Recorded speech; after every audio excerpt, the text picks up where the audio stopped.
Bismillahirrahmanirrahim. Elhamdülillah Rabbil alemin. Vessalatu vesselamu ala eşrefil enbiya'i vel mursalin. Seyyidina ve nebiyyina ve mevlana Ebu'l Kasimi Mustafa Muhammed sallallahu aleyhi ve alihi ve sellem ve alihi teyyibin tahirin ve la'natullah ala a'daihim ecma'in minel an ila kıyami yevmiddin. Euzu billahi semel alim mineşşeytanirracim. Rabbi şrah li sadri ve yessir li emri. Vahlul uqdeten min lisani yefqahu qavli. Allah bu cümə günü bizlərə mübarək qərar versin. Bu cümə gündə edilən duaları qəbul etsin inşallah.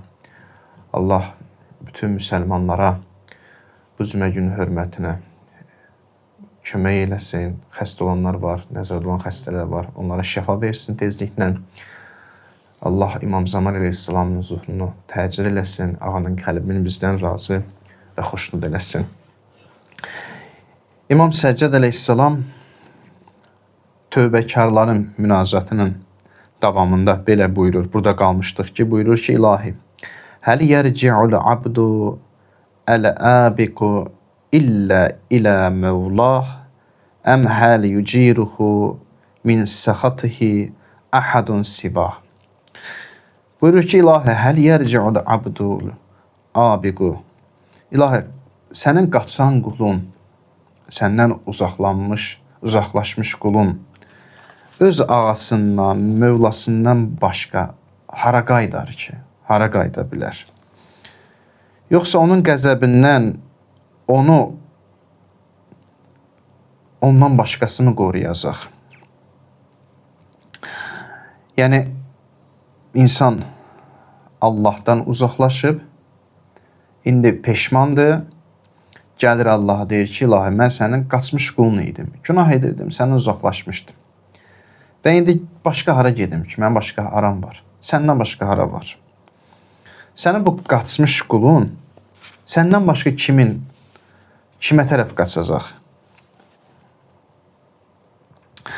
Onu başqa qoruyan ola bilərmi? Ümumiyyətlə, insan iki vilayət altında ola bilər. İki vilayət altında ola bilər. Ustad Cavad Amili gözəl deyir.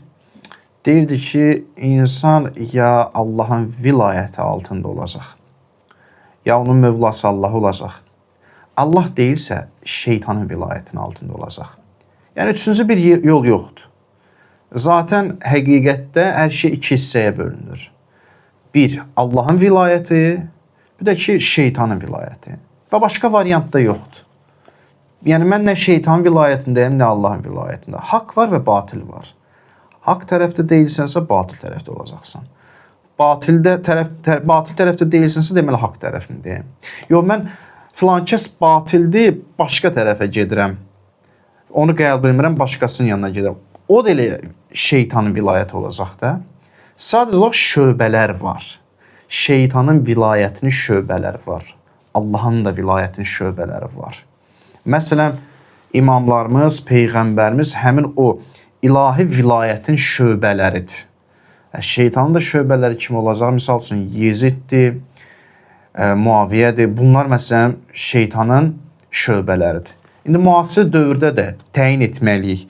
Şeytanın şöbələri və Allahın şöbələri. Allahın şöbələrini, ilahi vilayətin şöbələrini tapmalıyıq. Kimlər də olar və özümüzü onlara qoşmalıyıq. Əgər haqqın tərəfində olmaq istəyiriksə, yox istəmiriksə, onda bu, yəni batil olan şeytanın vilayətinin daşıyıcılarının birinin arxasınca getməlisən. Başqa variant yoxdur.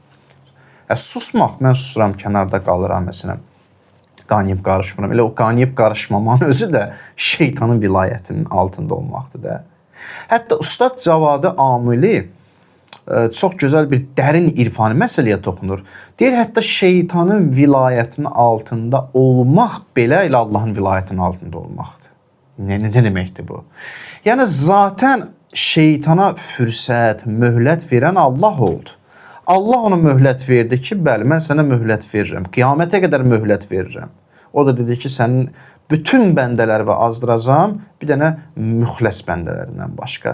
Yəni, bu icazəni şeytan ki, Allahın vilayətinin altında olmadan, Allahın izni olmadan, iradəsi olmadan nə edə bilər ki? Allah insana azadlıq vermək üçün şeytana izin verib ki, bəli, görək kim azdıra bilərsən. Qoy insanlar özləri azad iradəsi ilə yaşasınlar. Deməli, bu o deməkdir ki, hətta şeytanın vilayəti öz başına deyil.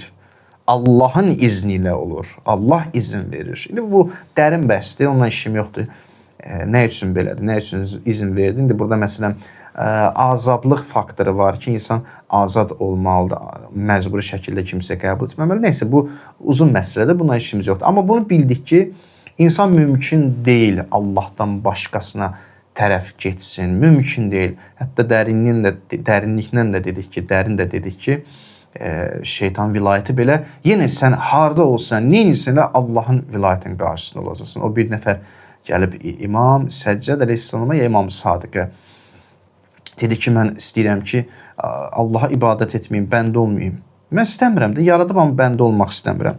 İmam da dedi ki, bəndə olmaq istəmirsənsə, get elə yerdə günah elə ki, Allah səni görməsin. Get elə yerdə yaşa ki, Allah səni görməsin. Yəni, bu da mümkün deyil Allah mülkündən qaçasan. Quran deyir, qiyamətdə soruşulacaq ki, mülk sahibi kimdir? Deyiləcək ki, vahid qəhhar olan Allah, qəhir, yəni hər şeyi boğan, yəni hər şeyi yox edən, yəni onun varlığı hər şeyi yoxluğa sürükləyəndir ki, orada onun mülkündən, malikliyindən başqa bütün o mülklər də var idi, bütün o maliklər ki, sahiblər ki, sultanlar ki var ki, onların yox olacaq, yoxluğa tərəf gedəcək. Ona görə mümkün deyil. Deyir, ilahi, günah elədim, səndən görə uzaqlaşmaq istədim. İndi peşmanam da. Mən neyniyim? Sənin bu qaçmış qulun səndən başqasına qayıda bilər, kimə qayıtsın? Yoxsa sənin qəzəbindən başqasına sığınırım, yenə sənin qəzəbindən sənə sığına bilərəm. Yəni, belə deyil ki, sənin qəzəbin mənim üzərimdədir, qəzəbim var. Sənin qəzəbindən başqaları məni xilas edəcək. Sənin qəzəbindən də elə sən məni xilas edəcəksən. Rəhmətində sibiqət var, yəni öndədir, rəhmətin öndədir, rəhmətin qəzəbi keçəcək. İmam burada demək istəyir ki, mən səndən qaçmışam, günah etmişəm, amma indi peşmanam, indi sənin bu qaçmış bəndən, sənin bu qaçmış qulun qayıdır sənə tərəf qayıdır. Və tək qayıdış yeri sənsən, başqası deyil, başqa bir qapı yoxdur. Sənin qəzəbinə düçar olmuşam, amma sənin qəzəbindən də yenə sənə sığmıram. Sən qoruyarsan məni. Səndən başqa sığınacağım yoxdur. Bəli, Allah bəndəsinə qəzəb göstərməlidir. Mümkün deyil ki, qəzəbsiz insan həyat sürsün. Qəzəb olmalıdır. Bu adi valideyn tərbiyəsində də olur, işçi müdür tərbiyəsində də olur, yəni münasibətində daha doğrusu olur. Allah münasibətində də belədir. Qəzəb olmasa insan çəkinməz. İnsan belə bir xüsusiyyətdədir ki, qorxusu olmalıdır. Bu psixoloji bir şeydir də, qorxusu olmalıdır. Çəkinməlidir nədənsə.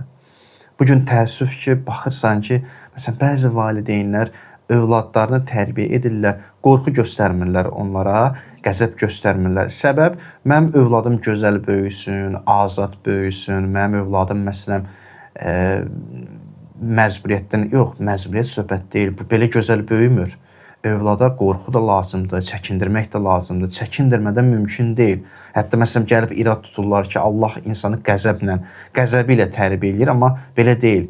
Müasir psixologiya var, nə var, özü bu adla gəlib görə deyirlər ki, uşağı elə rəftar etməlisən ki, uşağın üstünə qışqırmamalısan, uşaqla belə, bəli, mən də razıyam, uşağın üstünə qışqırmamalısan, uşağı döyməməlisən. Amma bəzi hədlər olur ki, o həddə uşağa təpki göstərməlisən. Yoxsa uşaq əgər təpki görməsə, qəzəb, o qəzəb, ata məsələn qəzəb sifəti ilə təcəlli etməsə uşağa, onun çəkinəcəyi olmayacaq. Və böyüyəndə də atasına cavab da qaytaracaq, anasına cavab da qaytaracaq. Ona görə bu yer olmalıdır, həddi olmalıdır. Bu tərbiyə metodu olmalıdır. Hətta İslam deyir ki, əgər övlad öz həddini aşırsa, yüngül olsa da uşağa bir təpki verməlisin. Məsələn, vurmalısan, amma yüngül də, demirəm, vurub uşağın, misal üçün, harasısa qırmalısan. Yox, bunu demək istəmirəm. Yəni yüngül bir təpki olmalıdır. Bu hal imamın bu duada bu hal onu göstərir ki, bu dərin tövbəni bildirir. Çarəsizliyi ifadə edir. İnsan çarəsiz qalır. Bundan sonra mən hara gedəcəm? O çarəsizlik halını göstərir ki, bundan sonra Allahın qapısına get. Özü də Allah belə deyil ki, bəndəsi bir müddət ona tərəf gəlməyəndə Allah da ondan üz döndərir. Hədis-i Qudsidə var da, Hədis-i Qudsi nə deyir? Deyir ki, mən bəndəmin intizarındayım. Gözləyirəm ki, bəndəm bir dönsün mənə tərəf gəlsin, mənə tərəf qaçsın. Bilsə ki, nə qədər şövqüm var, nə qədər şövqliyəm ki, o mənə tərəf qayıtsın. Allah öz şövqünü göstərir bəndəsinin ona tərəf qayıtmasını. Yəni, üz çevirmir bəndəsindən. Bəli, nə qədər pis insan olasan, qatil olasan, zülm edəsən, dünyanın ən zalim insanı olasan, onda Allah səndən üz çevirər. Amma belə olmadığı halda Allah heç bir bəndəsindən üz çevirməz. Bəndə başa düşür ki, bu duanı oxumaqla Allahdan uzaqlaşsa da, yenə Allaha, diqqət edin, Allahdan uzaqlaşsa da yenə Allaha tərəf qayıdacaq. Yox, Allahdan uzaqlaşsa da yenə də Allah möhtacdır. O ehtiyac hissi ona tərəf aparır. Yəni ehtiyac nə deməkdir? Ehtiyac budur ki, bu zati bir şeydir. Yəni mümkün deyil bu ehtiyacı ayırasan insandan. İnsanı yemək ehtiyacından ayıra bilərik? Yox. İnsanı cinsi münasibət ehtiyacından ayıra bilərik? Yox. İnsanı nə bilim su ehtiyacından ayıra bilərik? Yox, onun ehtiyacıdır, zatıdır. İnsan da belədir, Allaha o cür ehtiyacı var ki, hətta bundan da şiddətli, sudan da şiddətli ehtiyacı var. Yəni, gedəcək, fırlanacaq, dövr eləyəcək, axırda gəlib Rəbbinə tərəf gələcək. Ona tərəf gələcək. Çünki ehtiyac məsələsi var. Onun ehtiyacıdır. Qəzəbdən də, mərhəmətdən də Allahın özünə sığınır insan. Burada qaçqın qul deyir. Qaçan qul da. Əl-abdul abik oxuduq. Əl-abdul abik İlahəli yərci'ul abdul abik. Yəni qaçmış qul. O dövrdə qaçmış qul siz kimə deyirdilər? Ağasından ki, o dövrdə məsələn köləlik dövrü idi. Ağasından qaçmış köləyə deyilirdi. Əl-abdul abik. Ağasından, mövlasından qaçmış kölə. Qul. O dövrdə qaçmış qula cəzası var idi. Amma o qul cəzanı almamaq üçün tək yolu peşmanlıq idi. Gəlirdi mövlasının yanına, gəlirdi öz ağasının yanına, üzr istəyirdi ki, o cəzadan ona sığınsın.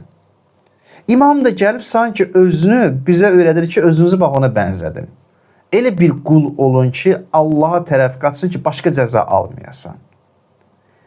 Və hətta deyim ki, bu cəza qorxusundan da olmamalıdır. Allah məni cəzalandıracaq deyə ona tərəf qaçım. Yox, bu cəza qorxusundan da olmamalıdır. Sevgini itirmək qorxusundan olmalıdır. Allahümmə inni əs'əlukə ən təmləə qalbi xubban lək. Duada deyildi. İlahi, səndən istəyirəm ki, mənim qəlbimi sənə məhəbbətlə doldurasan. Ən təmləə qalbi xubban lək. Öz məhəbbətinlə mənə qəlbimi doldurasan. Öz məhəbbətinlə qəlbimi doldurmazsan ha birdən, ona görə qorxub sənə tərəf qaçıram, ona görə gəlirəm. Ona görə Əl-Abdul Abik sənə tərəf gəlir. Yoxsa təkcə cəzalandırmaq qorxusu yox. Elə bir həddə satmalıyıq ki, hər gün biz Allaha tərəf qaçmalıyıq, hər gün biz Allaha sığınmalıyıq. Niyə? Çünki qorxuram ki, birdən məhəbbətdən uzaq olaram ha. Allah sevgisindən uzaq olaram. İnsan bunun üçün eləməlidir. Və bu duada nə deyir? İlahi həl yərci'ul abd. Maraqlıdır ki, rəcaə kəlməsi də burada çox maraqlıdır. Rəcaə kəlməsi gəlməklə iki dənə gəlmək var. İki dənə qayıtmaq var. Biri var, insan gəldiyi yeri birinci dəfə ora gəlir. Məsələn, mən deyirəm ki, bizə qonaq gələrsən. Sən gəlirsən qonaq. Sən birinci dəfə gəlirsən. Bir də var ki, sən gəlib bir müddət bizdə qalırsan, dost olursan, çıxıb gedirsən, bir ildir gəlmirsən, deyirəm ki, qayıt mənə tərəf, gəl bizə. Yəni, bu qayıtmaqdan o birisi qayıtmağın fərqi var. Bir qayıtmaq budur ki, insan birinci dəfə bir yerə gedir, o yerə gedir. Bir qayıtmaq da budur ki, insan orada olub. İnsan orada olub. İnsan üçün o yer yeni deyil, tanış yerdir. Bilir haradır, bilir, çox gözəl bilir. Quran rəcaə kəlməsindən istifadə edir. Qayıtmaq, ey arab olmuş nəfs, irci'i, qayıt, Rəbbivə tərəf qayıt. Rəbbivə tərəf qayıt nə? Yəni, olduğun yerə qayıt. Öz məkanına, öz vətənivə qayıt. Ona görə Quran rəcaə kəlməsindən istifadə edir. Nə qədər yerdə var. Görürsən ki, o rəcaə kəlməsində bir doğmalıq var. Allah bildirmək istəyir ki, doğma yerivə qayıt. Misal üçün, وَلِلَّهِ مَا فِي السَّمَاوَاتِ وَمَا فِي الْأَرْضِ وَإِلَى اللّٰهِ تُرْجَعُ الْأُمُورِ Ali İmran 109. Göylərdə və yerdə olan bütün hər bir şey Allaha məxsusdur və bütün işlər Allaha qayıdacaq. Umur gəlir də əmr. Allah deyir ki, məsələn, ruh bizim əmrimizdəndir. Yəni, onun aləmindəndir, ona aiddir. Deyir ki, bütün o işlər bizə qayıdacaq, Allaha qayıdacaq. Yəni, demək istəyir ki, Allahdan da Allaha qayıdacaq. Allah verib, Allaha qayıdacaq. Yerdə, məsələn, bunu biraz dərin izah eləyəndə, yerdə olan və göydə olanlar Allahadır. Və bütün o şeylər Allaha qayıdacaq. Yəni, insan ən kamil varlıqdır, insan. Kamil insan ola bilir, kamil varlıq ola bilir. İnsan da Allahdan gəlib. İnsan gəlib bütün aləmləri keçib. İrfanda bu keçirilir, bu dərs keçirilir. İnsan gəlib, misal üçün, birinci təəyyün, ikinci təəyyün, insan, belə deyim də, sonra gəlib, məsələn, deməli, əql aləmindən keçib, misal aləmindən keçib, sonra maddi aləmə gəlib, bütün bu şeyləri keçib, ruh aləmindən keçib, gəlib çatıb insan maddi aləmə. O keçidləri eləyib və buna, belə deyim də, qovsun nuzul və qovsus suud deyirlər irfan elmində. Yəni, insan yuxarıdan aşağı düşüb, indi təzdən niyə düşüb? Təzdən vətəninə qayıtsın. Və niyə təzdən vətəninə qayıtmalıdır? Niyə? Çünki ona görə ki, insan indi kamil şəkildə vətəninə qayıtmalıdır. Valideyni, övladını xaricə göndərir ki, universitet oxusun, ağıllansın, biliyə sahib olsun ki, evinə qaydanda indi valideyni lap gözəl dərk eləsin. Əsl oxumuş bir övlad evə qaydanda valideyninə baxışı dəyişir. Yaxşı mənada baxışı dəyişir, müsbət olur. İndi deyir ki, Allah, get, sən məndən gəlmirsən, get, tərbiyələn, sənə tərbiyə metodu göndərəcəm, din göndərəcəm və mənə qaydanda kamil şəkildə qaydacaqsan. Allah valideyn övladını, məsələn, səfərə göndərir, universitetə göndərir, çətinlik, məsələn, görsün. Biraz uşaq, o övlad, necə deyim, bişmiş olsun. Allah da insanı göndərir ki, insan bişsin. Bişmək, yəni bişmiş insan nə? Bişmiş insan, yəni kamil insan. Kamil insan olaraq qayıdırsan. Ona görə bu cümlə çox maraqlıdır. İlahi, həli yərci'ul abdul abiqu illə ilə mövlah. İlahi, səndən qaçsan qulun mövlasından başqasına kimə sığınır? Mövlasından başqa kimə qayıdır?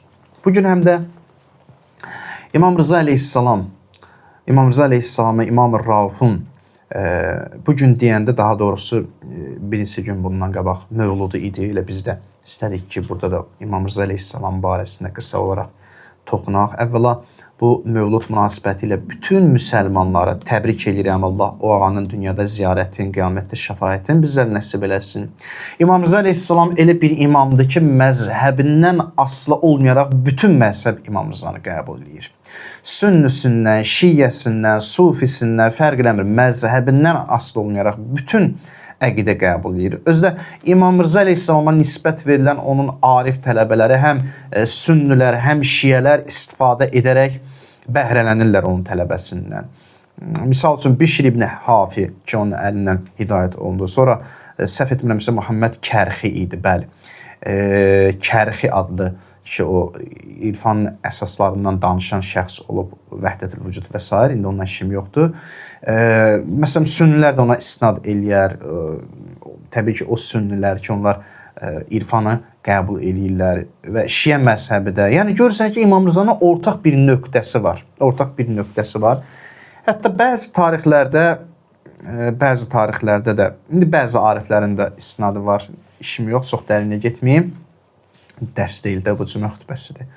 Yəni İmam Rızanın ortaq bir nöqtəsi var ki, həm şiəsi qəbul edir, həm sünnisi. Böyük bir şəxsiyyətdir. Təbii ki, imamlarımızın hamısı böyükdür, amma indi sünni başqa cür qəbul edir, övliyə kimi qəbul edir, amma şiələr məsələn həm də bir imam kimi qəbul edir. Bundan işim yox. Əsas budur ki, onun elmi, onun irfani dünya görüşlərini hər kəs qəbul edir. Həqiqətən də xüsusidir İmam Rıza əleyhissalam. Hamısı xüsusidir, yenə deyirəm.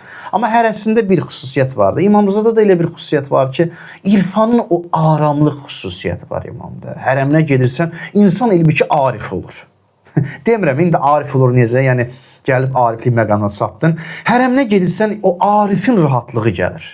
İmam Rıza əleyhissalam belədir. Onda insanda arifin aramlığı gəlir. İnsan məsələn il boyu əldə edə bilmədiyini gedir İmam Rıza əleyhissalamın Məşhəd ziyarətinə, orada onu əldə edir. Nə qəribə bir işdirsə İmam Rıza əleyhissalam Allah bəxş eləyib. Sanki o rıza adı da razılıq. O rıza adı razı olmaq. İnsan onun hərəminə gedir, insana sanki elə bir şey hasıl olur ki, Allah səndən razıdır, mən də. Allah məndən razıdır. Girirsən ki, bura qədər gəldim, girdim hərəmə, Allah səndən razı. Niyə? Çünki Allahın o razılıq, Allahın o razı belə deyim də, bəndəsi burada yatır. Allahın razı olmuş bəndəsi buradadır. Onun bəndəsi buradadır. Onun hörmətini sizin hamınızdan razı oldu. Çox maraqlıdır. Ona görə İmam Rıza əleyhissalamdan əlaqəsi olan, münasibəti olan ki, inşallah Allah nəsib eləsin ki, bizə münasibətimiz olsun həmişə ondan. İmam Rıza əleyhissalamla münasibət olan şəxs Allah da ondan razı olur. Nə qəribədir. Nə qəribədir. Çox qəribə bir şeydir həqiqətən. Dəhşət bir şeydir vallah. Yəni imamın varlığı səndə gəlir belə təsir edir. İmamın varlığı səni başqa cür dəyişir. Hərəsi başqa cür səni dəyişir. Çox qəribədir. Mən istəyirəm bir-iki dənə İmam Rıza əleyhissalamın həyatından nəql edeyim təbərrük olaraq, sonra sözümü yekunlaşdırım. Bir nəfər gəldi İmam Cavad əleyhissalamın yanına ki, İmam Cavad da İmam Rıza əleyhissalamın oğlu idi. Gəldi İmam Cavad əleyhissalamın yanına, o adı ilə bağlı. Dedi ki, ağa, bəziləri deyirlər ki, atan Əli ibn Musaya ki, Rıza adı verildi, onu Məmun qoymuşdu, o dövrün zalim xəlifəsi. Onu Məmun, o adı, sənin atanı o adlandırmışdı o adından. Ki, o, yəni İmam Rıza vəli əhdiliyi, ki, vəli əhd oldu, qəbul etdi. Sanki Məmun dedi ki, mən ondan razı oldum, ona görə ona Rıza deyirəm. Və yaxud da, məsələn, İmam Rıza özü razı oldu, vəli əhdiliyi qəbul etdi, ona görə Rıza adı verildi, mən ona Rıza adını verirəm. Hər halda İmam Cavad əleyhissalam dedi ki, yalan söhbətdir, belə şey yoxdur. Yalan deyir. Məmun deyirsə, yalan deyir. Məmundan eşidiblərsə, yalan söhbətdir. Dedi, ağa, bəs niyə Rıza adı verilib? Nə üçün Rıza adı? Dedi, çünki dost da, düşmən də ondan razıdır. İmam Rıza'dan razıdır. Dedi, ağacan, məgər digər atalarınız, imamlar, onlardan peyğəmbər, onlardan digər imamlar, onlardan mələkut aləmi razı deyildi. Ancaq elə sən atandan razıdır. Deyir, yox, hamısından razı idi. Sadəcə olaraq mənim atam yəni elə bir dövrdə yaşadı ki, elə bir dövrə sahib oldu ki, o dövrdə düşmən də ondan razı oldu. Dost da razı oldu. Və ancaq mənim atamdan düşmən razı oldu. Məsələn, başqa imamlarda belə deyildi. Üstünlük deyil, bu hərəsinin bir yaxşı xüsusiyyəti ortaya çıxır da. İndi hamısı hərəsində bir şey təcəlli edir. Allahın bir tərəfi təcəlli edir, bir əsması təcəlli edir. Və belə bir imam, dost da, düşmən də razı olur ondan. Görün, nəyə İmam Rıza necə bir məqama sahibdir ki, dostu da özünə cəzb eləyir. İndi biz düşmən deyilik ki, biz günahkar tərəfdarıyıq onu. Günahkar tərəfdarıyıq. İndi biz demirik ki, biz İmam Rızadan razıyıq. O bizdən razı olmalıdır. Biz onu demirik ki, ya Rıza adını, ya İmam Rauf, ya İmam Rıza adını çəkməklə Biz əslində bunu deməliyik ki, ya imam, səndən hər kəs razıdır, düzdür? Sən də bizdən razı ol. Elə ki, bizdə o razılıq məqamına gəlib çataq ki, Allah bizdən razı olsun. Başqa bir hədisdə də gəlib ki, bu da imamın insana olan belə deyim, baxışı, öz tərəfdarına olan diqqətidir. Bir nəfər var idi, deyir ki, mən borcum var idi. Dəhşət dərəcədə borcum var idi, imkanım yox idi və borc yiyəsi də məndən borcunu istəyirdi. Mən bilmirdim necə eləyim, borcu necə qaytarım. Çox sıxışdırmışdı məni. Deyir ki, mən getdim Səriyə adlanan bir yerə, yəni İmam Rıza Əleyhisselamın yanına. Onunla həm söhbət olum, həm bu dərdimi deyim ona. Ki, həmin o borc sahibinə İmam Rıza desin ki, buna icazə möhlət versin, möhlət alsın İmam Rızanın əli ilə. Deyir, gedir İmam Rıza Əleyhisselamın evinə çatır, gəlir, yol gəlir İmam Rızanın evinə gəlib çatanda görür ki, İmam Rıza Əleyhisselam yemək yeyir və yanında da dostları. Onunla görüşür, onu dəvət edir ki, buyur gəlir yemək yeyir. Çağırır, o da yemək yeyir həmin adam. Yemək yedikdən sonra deyir İmam Rıza Əleyhisselamla oturduq, dərdləşdik və fərqli şeylərdən danışdıq. O da şeylərdən danışdıq. Mən o qədər danışdıq ki, dərdləşdik ki, başqa şeylərdən danışdıq. Mənim yadımdan çıxdı ki, mən nə üçün gəlmişəm bura? Mən bunun üçün gəlmişdim İmam Rızadan kömək alım ki, o borc sahibinə möhlət alsın. Deyir, yadımdan çıxdı. Deyir, biraz keçəndən sonra, mənim də yadıma düşəndən sonra İmam Rıza, o mehriban imam mənə baxdı. Mənim də yanında bir deməli səccadə var idi. İmam mənə dedi ki, o səccadəni qaldır. Qaldır, orada bir şey var, sənə çatacaq.